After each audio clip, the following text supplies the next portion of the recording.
మూడేళ్లకు ఒకసారి జరిగే ద్రౌపదీదేవి సమేత శ్రీ కృష్ణధర్మరాజు స్వామి బ్రహ్మోత్సవాలకి భక్తులకు ఎలాంటి ఇబ్బందులు లేకుండా జాగ్రత్తలు తీసుకోవాలని మంత్రి పొంగూరు నారాయణ సూచించారు. మూలాపేటలోని ద్రౌపదీదేవి సమేత శ్రీ కృష్ణధర్మరాజు స్వామివారి దేవస్థానం ఫెస్టివల్ కమిటీ ప్రమాణ స్వీకారోత్సవంలో ఆయన పాల్గొన్నారు. ఈ సందర్భంగా ఆలయ మర్యాదలతో మంత్రికి నూతన కమిటీ, ఆలయ అర్చకులు స్వాగతం పలికారు. ఆలయంలో ఆయన ప్రత్యేక పూజలు నిర్వహించారు. అనంతరం మంత్రి నారాయణ మాట్లాడుతూ, బ్రహ్మోత్సవాలు జరగనుండటంతో 18 మంది సభ్యులతో ఫెస్టివల్ కమిటీని ఏర్పాటు చేశామని తెలిపారు.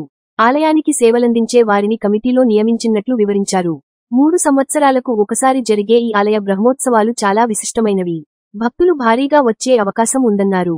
ఈ నెల 25 నుంచి ప్రారంభం కానున్న బ్రహ్మోత్సవాలకి అన్ని ఏర్పాట్లు చేయాలని ఆదేశించారు. 21 రోజుల పాటు జరిగే బ్రహ్మోత్సవాల్లో భక్తులను ఆకట్టుకునేలా మహాభారత ఘట్టాలు ఉండబోతున్నాయని మంత్రి వెల్లడించారు. జూలై 5వ తేదీ నిర్వహించనున్న తపస్సు మాను ఉత్సవం ప్రధానమైనదని అన్నారు. 13వ తేదీ అగ్నిగుండ ప్రవేశ ఘట్టం కన్నుల పండుగగా జరిపిస్తామని తెలిపారు. వేసవి దృష్ట్యా ప్రత్యేక ఏర్పాట్లు చేయాలని, భక్తులకు అసౌకర్యం కలగకుండా చూడాలని నూతన కార్యవర్గానికి ఆయన సూచించారు. రద్దీకి తగ్గట్టుగా ముందస్తు జాగ్రత్తలు తీసుకోవాలని, శానిటేషన్ పై ప్రత్యేక దృష్టి పెట్టమని అధికారులను మంత్రి ఆదేశించారు. ఆలయ అభివృద్ధికి పూర్తి సహాయ సహకారాలు అందిస్తానని హామీ ఇచ్చారు. ఈ కార్యక్రమంలో డిప్యూటీ మేయర్ రూప్ కుమార్ యాదవ్ నగర్, టీడీపీ సీనియర్ నేత వేమిరెడ్డి విజయభాస్కర్ రెడ్డి, మాజీ municipal chair person Tallapaka Anuradha, మాజీ జెడ్పీటీసీ విజేతరెడ్డి, నగర అధ్యక్షుడు మామిడాల మధు, కార్పొరేటర్లు, డివిజన్ ఇన్ఛార్జులు, ప్రెసిడెంట్లు, టీడీపీ ముఖ్య నేతలు పాల్గొన్నారు. మళ్ళా 2007 నుంచి స్టార్ట్ చేశారు. ప్రతి 3 సంవత్సరాలకు ఒకసారి చాలా సక్రమంగా యాక్చువల్గా ఈ కార్యక్రమాలు జరుపుతున్నారు.